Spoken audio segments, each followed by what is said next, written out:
So you are here to learn about project car maintenance, and this is our new RX-8 drift car, which needs a lot of it. Convenient, huh? Working on cars is really not that hard, man. All you gotta do is look for your problem, and then you just start wrenching. The worst case scenario is that you have to Google it.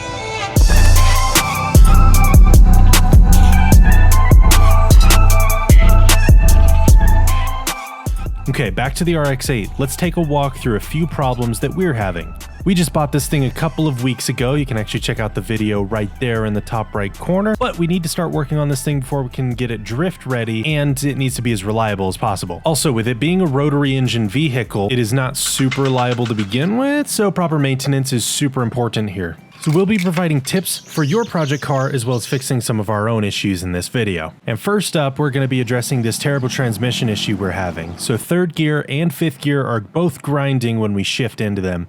Plus the trans is super noisy right now. The previous owner said that he did a bunch of maintenance right before selling it to us, including an oil change in the transmission. For peace of mind, it's always best just to change the oil yourself.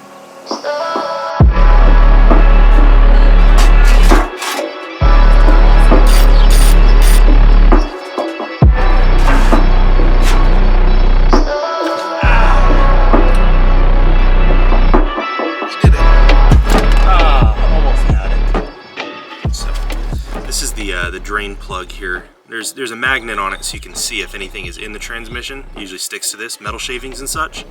There's actually quite a lot on here. The oil that came out of the transmission definitely doesn't look like gear oil. It doesn't smell like it. It smells like someone, like rotten onions or something. It's not, gear oil smells terrible, but not like this.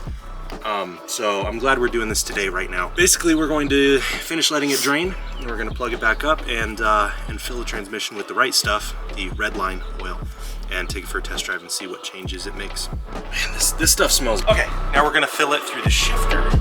Strange, but it works on this car.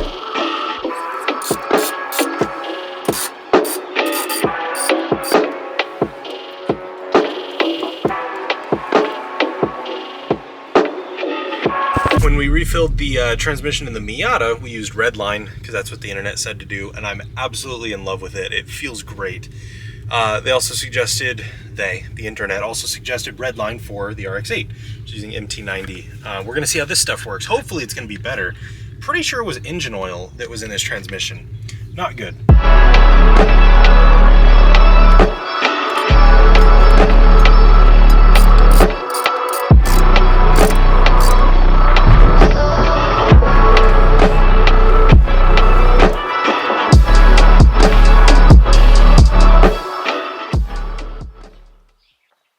Dumb.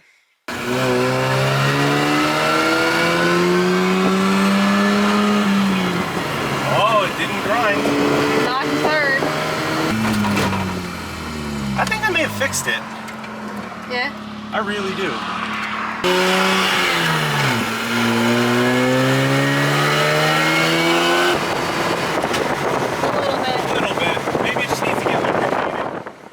Okay, conclusion on the transmission oil. It's still a bit loud, but that seems to be normal for RX-8s. That's because we Googled it, see what I mean? And I actually found that the grinding is avoided if we shift lightly and don't force it into gear. This could either be that the synchros are going bad, or more likely, it's just a really loose shifter and it causes things not to engage properly, and ultimately it's just grinding gears because of it. So we're gonna be buying a new shifter and with new bushings to keep it all smooth and in line and everything, but we'll keep you posted on that. Be sure to subscribe to Cyberunn so you don't miss the next video on that.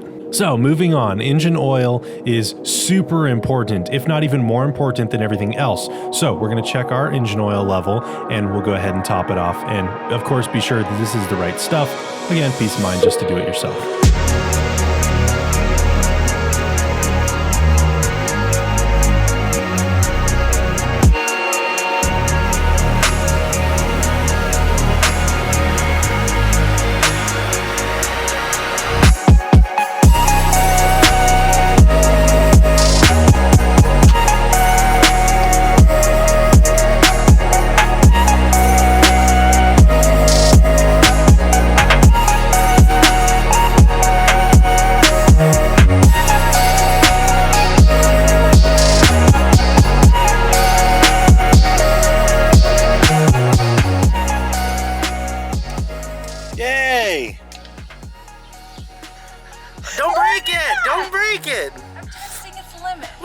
thing is, no, stop. We also did a few more easy things like a new shift knob to help minimize that transmission issue that we've been having. Also, the night that we got the car, we actually got rid of these unsafe harnesses and replaced a few other things like the taillight housings and mounted a brand new bumper from a junkyard. When we bought the car, it didn't have a front bumper. So at this point, we had a few more things left to do, but we did go on a week-long vacation to Yosemite National Park. It's a beautiful place, by the way.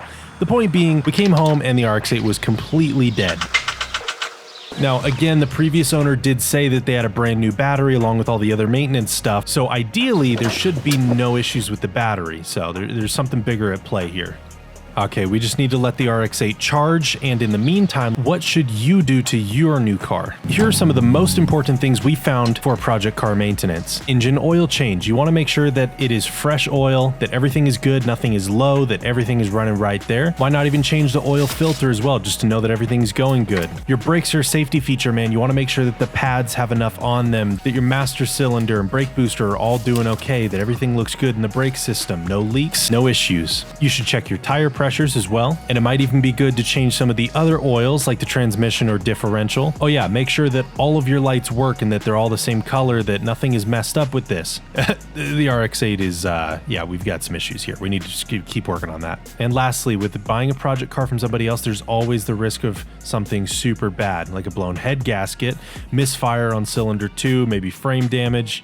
Yikes.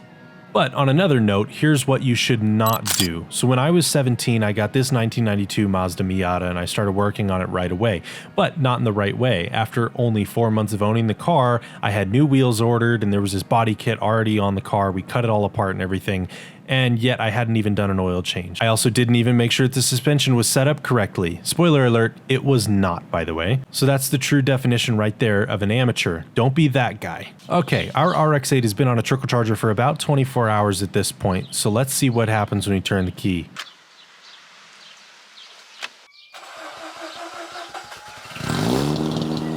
Okay, we can't celebrate too early because after the next morning, the car was dead again. So, moral of the story, you cannot fix everything right away. Basically, in our case, we know that we need a new shift linkage and we need to trace some wires to find out what is truly draining the battery. Okay, dude, now you know your car's running right and everything's healthy. Go install those wide body fenders.